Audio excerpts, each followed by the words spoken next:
tere Rasmus! No, palju õnne võidu puhul.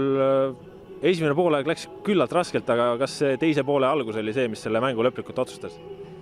Ja esimene poolaeg oli siuke raske, aga sellised mängud ongi, et kuni sa 2 väravat ära lööd, siis on nagu lihtsam. Sinnamaani on päris raske on nagu muukida seda kaitset lahti.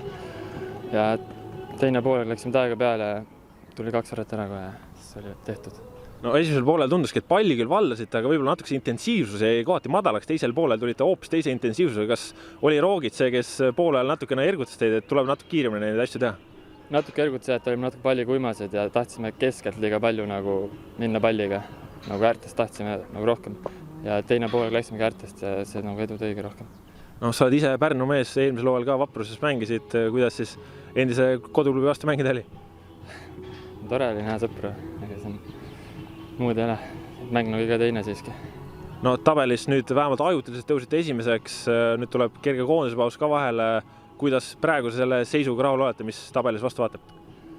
Oleme rahul. Meil, kui täna võidu ära võtsime, sellega nagu oleme siiamaani rahul, et väga tihe graafik on nüüd läbi ja saame natuke puhata. Päris väsinud oleme ikka ka pärast seda mänguperioodi. Okei, aga aitäh sulle, luban siit meeskonna juurde.